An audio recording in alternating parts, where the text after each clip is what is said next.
सो बच्चों, आज हम पढ़ेंगे worksheet number 40 class 9 subject science. तो पिछली वर्कशीट में हमने पढ़ा था गति के पहले नियम के बारे में। गति का पहला नियम क्या कह रहा था? गति का पहला नियम कहता है कि कोई वस्तु अगर स्थिर अवस्था में है यानी रुकी हुई है तो वह स्थिर अवस्था में ही रहना चाहेगी, और कोई वस्तु अगर गति में है तो वह गति में ही रहना चाहेगी। कब तक? जब तक उस पर कोई बाहरी बल न लगाया जाए। ठीक है, ये हमारा गति का पहला नियम था। आज हम पढ़ेंगे गति का दूसरा नियम क्या कहता है। गति का दूसरा नियम के बारे में पढ़ने से पहले हम ये पढ़ लेते हैं। जिज्ञासा दीदी, यह तो मैं समझ गया कि कोई भी वस्तु एक असंतुलित बल लगाने पर ही गति करती है, लेकिन क्या हम इस बल की मात्रा को ज्ञात कर सकते हैं?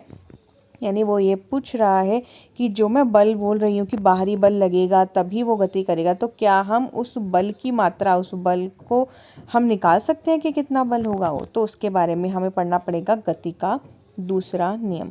गति का दूसरा नियम पढ़ने से पहले मैं आपको एक चीज़ पढ़ा देती हूँ, और वो है संवेग। ठीक है, क्योंकि इस नियम में संवेग आएगा, तो सबसे पहले आपको संवेग पता होना चाहिए क्या होता है। संवेग को हम डिनोट करते हैं छोटे p से, और संवेग होता है द्रव्यमान यानी m और वेग यानी v का गुणनफल। गुणनफल मतलब गुणा। तो संवेग क्या होता है? उसके द्रव्यमान m और वेग v का गुणनफल। द्रव्यमान मतलब उसका वजन, वेग मतलब कितना वेग था उसका, उसको जब हम गुणा कर देंगे तो हमारे पास क्या आ जाएगा? संवेग आ जाएगा। द्रव्यमान को हम नापते हैं kg में, और वेग को हम नापते हैं मीटर पर सेकंड में। तो इसलिए संवेग की एसआई यूनिट क्या हो जाती है? kg मीटर पर सेकंड। ये बहुत इंपॉर्टेंट है। संवेग की एसआई यूनिट क्या हो जाती है? kg मीटर पर सेकंड। तो अब जब आपको ये समझ आ गया है, तो अब हम बढ़ते हैं गति के दूसरा नियम क्या कहता है। तो अब आपको अच्छे से समझ में आ जाएगा। तो गति का दूसरा नियम क्या कहता है? इसके अनुसार किसी वस्तु के संवेग में परिवर्तन की दर उस पर लगने वाले असंतुलित बल की दिशा में बल के समानुपाती होती है। वो ये कह रहा है कि जो भी बल हम निकाल रहे हैं, बल मतलब फोर्स, एफ और फोर्स यानी बल हिंदी में बोलते हैं, वह समानुपाती होता है यानी डायरेक्टली प्रोपोर्शनल होता है। किसके डायरेक्टली प्रोपोर्शनल होता है? संवेग में परिवर्तन की दर। तो संवेग में परिवर्तन यानी पहले अगर वो P1 था और अब वो P2 है, तो परिवर्तन कितना हो गया? P2 minus P1। और की दर मतलब समय के साथ वो किस प्रकार बदल रहा है, तो उसको हम डिवाइड कर देंगे T से। F बल, P2 मतलब अंत में, P1 मतलब शुरुआत में कितना संवेग था, की दर यानी कि समय के साथ, यानी अपॉन में हम बटे में क्या कर दिया? समय के साथ वो किस प्रकार बदल रहा है। 12 से मैं एक बार अच्छे से लिख देती हूँ। F इज डायरेक्टली प्रोपोर्शनल यानी समानुपाती होता है संवेग में परिवर्तन की दर यानी कि अपॉन में T। ठीक है, तो अब हम ज़रा देख लेते हैं इसको, फॉर्मूला कैसे निकालना है इसका। गति का द्वितीय नियम की गणितीय गणना कैसे करनी है। माना कि m द्रव्यमान है। द्रव्यमान को हमने कैसे डिनोट किया? छोटे m से। कि कोई वस्तु प्रारंभिक वेग मतलब शुरुआती वेग कितना था? u से सीधी रेखा में चल रही है। t समय कितना लिया? t। एक निश्चित बल F लगाने पर, आपने बल कितना लगा दिया? F। उसका वेग v हो जाता है। प्रारंभिक वेग u है और अंतिम वेग कितना है? v है। F हो गया बल, t हो गया समय, और m हो गया द्रव्यमान। सब क्लियर है? आगे बढ़ते हैं। तब वस्तु का, अब हमें निकालना है गति के दूसरे नियम के अनुसार। हमने पढ़ा बल किसके समानुपाती होता है? वेग में परिवर्तन यानी P2 माइनस P1 की दर। ये हमें पता है कि ये हमारा गति का दूसरा नियम है। P2 यानी कि अंतिम वेग, P1 यानी कि प्रारंभिक संवेग। तो प्रारंभिक संवेग यानी हमें पता है P का फॉर्मूला क्या होता है? द्रव्यमान गुणा में वेग, ये होता है। तो जब हम प्रारंभिक संवेग निकालेंगे यानी शुरुआत में कितना था, यानी कि जब हम P1 निकालेंगे तो P1 हमारा हो जाएगा द्रव्यमान गुणा में वेग। प्रारंभिक निकाल रहे हैं तो प्रारंभिक वेग कितना है u, तो हमारा P1 हो गया mu। और ऐसे ही हमारा अंतिम संवेग हो गया, अंतिम मतलब P2, और द्रव्यमान तो उतने का उतना ही रहेगा, द्रव्यमान थोड़ी ना बदल जाएगा। और अंतिम वेग होता है हमारा v, तो हमारा P2 हो जाएगा mv। ये समझ में आ गया होगा सबको, ठीक है। P1 हमारा mu, P2 हमारा mv। संवेग में परिवर्तन अभी हमने पढ़ा P2 माइनस P1, P2 हमारा है mv माइनस P1 हमारा है mu बटे में t। यही पढ़ा था अभी हमने, इसको हम इस प्रकार लिख सकते हैं, ठीक है। P2 की जगह mv आ गया, P1 की जगह mu आ गया और अपॉन में t। तो ये हमारा फॉर्मूला बन गया। अब देखो इसमें क्या होगा,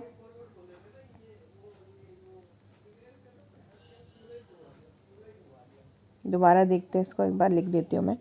F is directly proportional to P2 यानी कि mv माइनस P1 यानी कि mu अपॉन में t। अब देखो इसमें से हम m कॉमन ले सकते हैं, तो हमारे पास m कॉमन आ गया, अंदर क्या बचा v माइनस u अपॉन में t, ठीक है। ये बचा, ये रहा देखो v माइनस u अपॉन में t। और हमें पता है कि v माइनस u अपॉन में t क्या होता है, ये तो हमारा त्वरण होता है, यानी कि ये हमारा a होता है। पिछले चैप्टर में हमने पढ़ा था a का formula v minus u upon में t, तो हमारा जो फॉर्मूला बनता है ये f समानुपाती होता है किसके, m इंटू a के। तो यहाँ तक हम पहुँच गए हैं कि f हमारा समानुपाती होता है, f हमारा समानुपाती होता है m इंटू a के, ठीक है। जब भी हम ये समानुपाती का निशान हटा के बराबर का निशान लगाते हैं तो एक कांस्टेंट k जुड़ जाता है। k कुछ भी हो सकता है, मान लो k अगर 1 है तो हमारा f का फॉर्मूला आ जाएगा f बराबर m इंटू a, ठीक है। तो अगर हम पहले नियम में जब हमने पढ़ा था कि जो बल लगाते हैं जिससे कि गति में परिवर्तन हो जाता है, तो अगर हमें वो बल निकालना हो तो हम ये वाला फॉर्मूला यूज़ करेंगे, f बराबर m इंटू a। ये फॉर्मूला बहुत इंपॉर्टेंट है, इसको मैं दूसरे कलर से लिखती हूँ।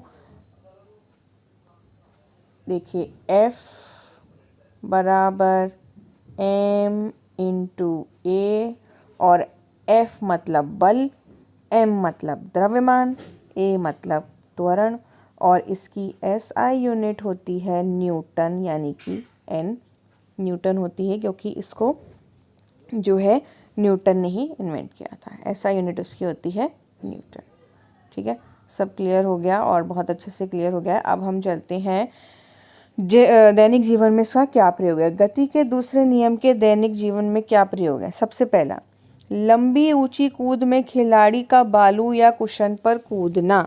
जब भी जो खिलाड़ी होते हैं उनको कूदना होता है, ऊंची कूद लगानी होती है, तो वो या तो बालू मतलब रेत पर कूदते हैं और कुशन मतलब कि किसी गद्देदार चीज़ पर कूदते हैं, ताकि जो बल लगेगा ना वो कम लगेगा और उनको चोट भी कम लगेगी, ठीक है। परिवर्तन जो हो रहा है, जो परिवर्तन की दर है वो कम होगी, यानी अचानक से परिवर्तन नहीं होगा। अगर आप एकदम सख्त ज़मीन पर गिरोगे तो आपको ज़्यादा चोट लगती है, और अगर आप गद्देदार ज़मीन पर गिरोगे तो आपको कम चोट लगती है। क्यों? क्योंकि संवेग में परिवर्तन की दर कम हो जाती है, जिसकी वजह से वो बल भी कम लगेगा और आपको चोट भी कम लगेगी। ये हो गया फर्स्ट। सेकंड, कराटे खिलाड़ी का पत्थर की स्लैब को झटके से तोड़ना, यानी कि अगर ये एक पत्थर की स्लैब है और इस पर कराटे खिलाड़ी जो है वो हाथ मारता है, तोड़ता है, तो ये दो हिस्सों में टूट जाती है, लेकिन उसको उतनी चोट नहीं लगती। क्यों नहीं लगती उतनी चोट? क्योंकि वो उसको तेज़ी से मारता है। जब वो तेज़ी से मारेगा तो ये जो रेट ऑफ चेंज है, यानी कि ये जो परिवर्तन की दर है वो कम हो जाएगी, और परिवर्तन की दर जब कम हो गई तो बल कम हो लगेगा, और बल कम लगेगा तो चोट कम लगेगी। हमें बस एक चीज़ देखनी है कि जो परिवर्तन की दर है, संवेग में परिवर्तन की दर कम होनी चाहिए बस। अगर कम हो गई तो आपको चोट कम लगेगी। थर्ड देखिए, क्रिकेट खिलाड़ी का गेंद लपकते समय हाथ पीछे खींचना। आजकल तो IPL चल रहे हैं तो क्रिकेट तो देख ही रहे होंगे आप लोग। तो जब भी वो कैच पकड़ते हैं तो वो बॉल को सीधे हाथों से ना लेके थोड़ा सा पीछे की ओर लेके जाते हैं, हाथ अपना पीछे की ओर लेके जाते हैं। क्यों? सीधे ही रख देंगे हाथ बॉल के सामने, इतनी तेज़ स्पीड से बॉल आ रही है और एकदम से उसको रोकने की कोशिश करेंगे, यानी उसका परिवर्तन अचानक से हो जाएगा। वो गति में थी और अचानक से उसमें अगर परिवर्तन हो गया तो बल तो बहुत ज़्यादा लगेगा, और बल ज़्यादा लग गया तो चोट भी ज़्यादा लग सकती है।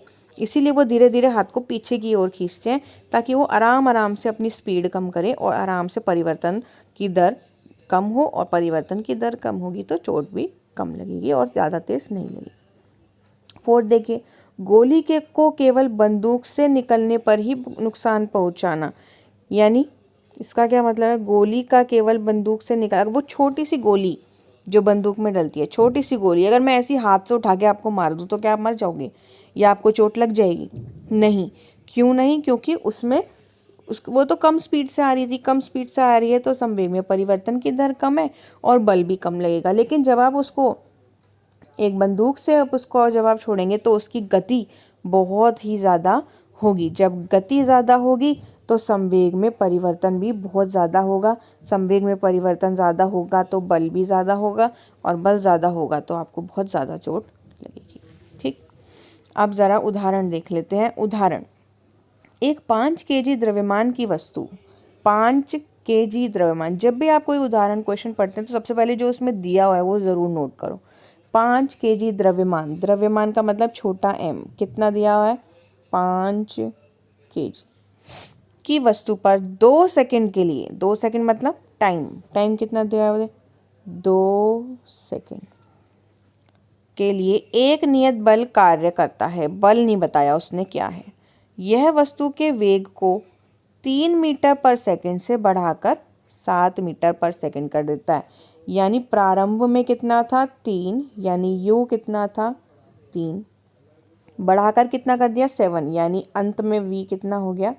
7। ये सारी चीज़ें आपको दी हुई हैं, क्वेश्चन में ही दी है, मैंने अलग से क्वेश्चन देखा। देखो इतनी सारी चीज़ें दी हुई हैं। निकालना क्या है? लगाए गए बल की मात्रा ज्ञात कीजिए। लगाए गए बल की मात्रा ज्ञात करनी है तो हम फॉर्मूला लाएंगे, F बराबर m इंटू ए। ये हमारा है फॉर्मूला। ठीक है, तो ये फॉर्मूला लगाएंगे। एक मिनट मैं इसको सबको क्लियर कर देती हूँ, फिर हम पढ़ते हैं। F बराबर m इंटू ए फॉर्मूला है।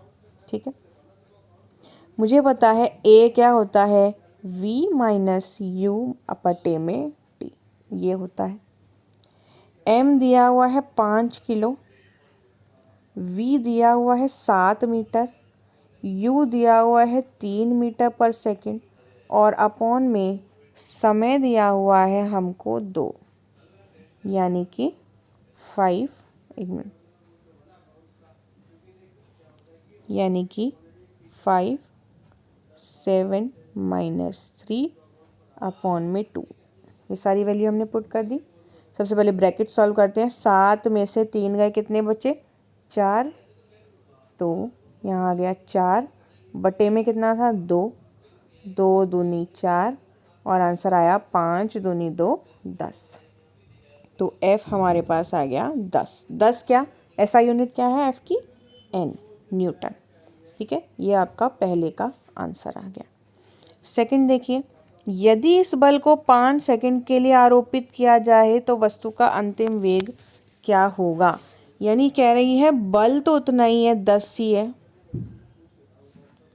बल तो 10 है, बस वो कह रहे हैं कि समय अब 2 सेकंड जो था पहले उसको मुझे 5 सेकंड कर देना है। अब बताओ जी कि अब उसका अंतिम वेग क्या होगा? यानी शुरुआत वो अभी भी 3 मीटर पर सेकंड से ही कर रहा है, मुझे ये बताओ कि अंत में उसका वेग यानी v कितना होगा? ठीक है, द्रव्यमान भी वही है 5 केजी, ये देखो ये लिखा हुआ है, द्रव्यमान भी वही है, प्रारंभिक वेग वही है, प्रारंभिक वेग वही है, समय हमें मिल गया है 5 सेकंड। अब बताओ क्या होगा v? फॉर्मूला वही लगेगा, F बराबर, क्लियर कर देते हैं इसको, F बराबर m v minus you upon में t। फॉर्मूला वही है, F हमने निकाला है 10, m है हमारा 5, v मुझे निकालना है, u मेरा है 3 बटे में टाइम वो कितना कह रहा है, अब कितने सेकंड, 5 सेकंड। इतना सबको समझ आया। 5 से 5 कट गया तो हमारे पास क्या बचा, 10 is equal to v minus 3 बचा। v निकालना है, यहाँ पे 3 हो रहा है माइनस, यहाँ जाके हो जाएगा प्लस, यानी 10 प्लस 3। इसका मतलब v मेरा आ गया 10 और 3 13, और v मतलब वेग, अंतिम वेग, और वेग की यूनिट होती है मीटर प्रति सेकंड। तो ये हमारा आ गया आंसर। ठीक है,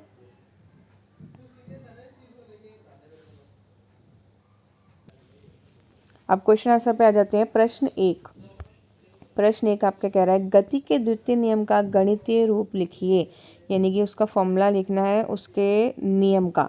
तो गति के द्वितीय नियम का गणितीय रूप होता है F इज डायरेक्टली प्रोपोर्शनल, यानी समानुपाती होता है P2 माइनस P1 अपॉन में T। ठीक है, ये है इसका गणितीय रूप। और इसको लास्ट में आप ऐसे भी लिख सकते हो, F बराबर m इंटू ए। लास्ट में तो यही निकाला था ना हमने। ठीक, ये हो गया।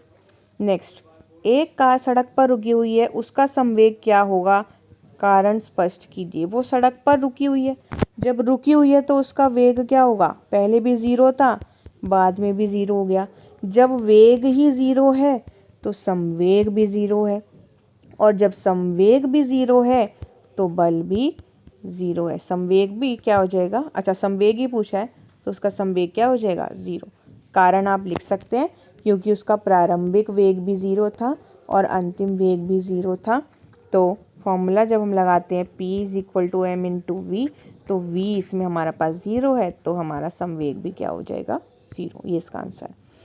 क्वेश्चन नंबर 3, एक 100 kg की एक वस्तु का वेग 100 kg, यानी m कितना है 100,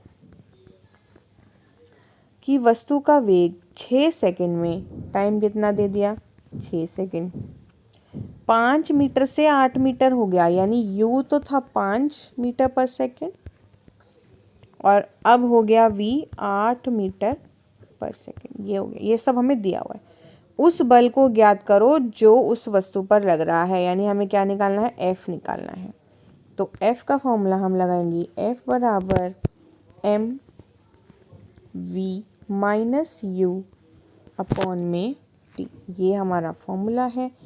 तो F हमारा क्या हो जाएगा, m 100 किलो, v यानी अंत में 5 से 8 हो गया, तो अंत में तो 8 था, शुरू में 5 था, 8 माइनस 5 बटे में टाइम इसको कितना लगा 6 सेकंड, सेकंड हटा दो 6।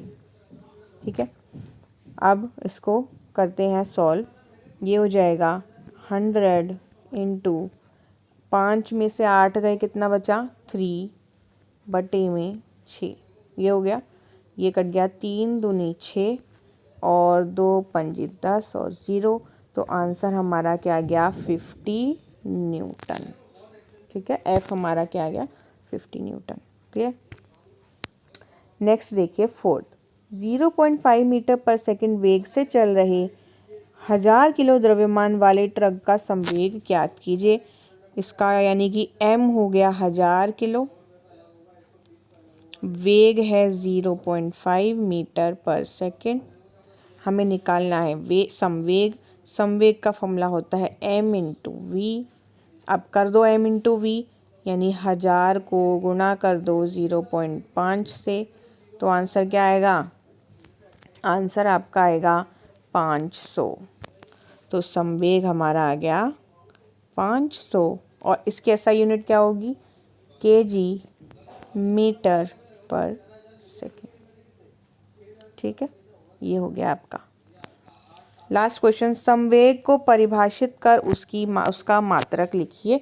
संवेग की परिभाषा आप लिखेंगे, संवेग द्रव्यमान तथा वेग का गुणनफल होता है और उसका SI मात्रक पूछा है तो SI मात्रक kg मीटर पर सेकंड होता है। ठीक, ये हो गई आपकी वर्कशीट कंप्लीट और आई होप आपको सबको समझ आ गया होगा।